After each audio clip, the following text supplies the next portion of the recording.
ভারতীয় ধনকুবেরদের তালিকায় ফের বিরাট বদল।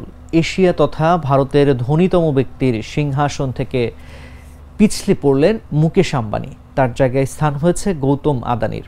হিন্ডেনবার্গ ধাক্কার পরে দীর্ঘ প্রায় 17 মাস পরে ফের ধনীতম ভারতীয় মুকুট উঠল গৌতম আদানির মাথায়।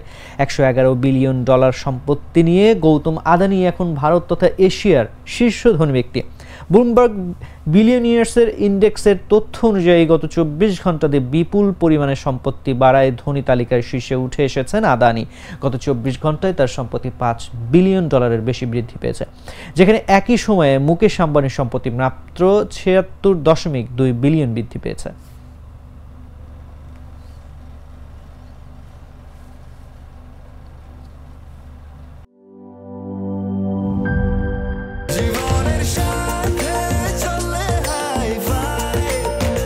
স্বাস্থ্যকর অল টাইম ফ্যামিলি কেক, সব সময় অল টাইম হেলদি লাইফ।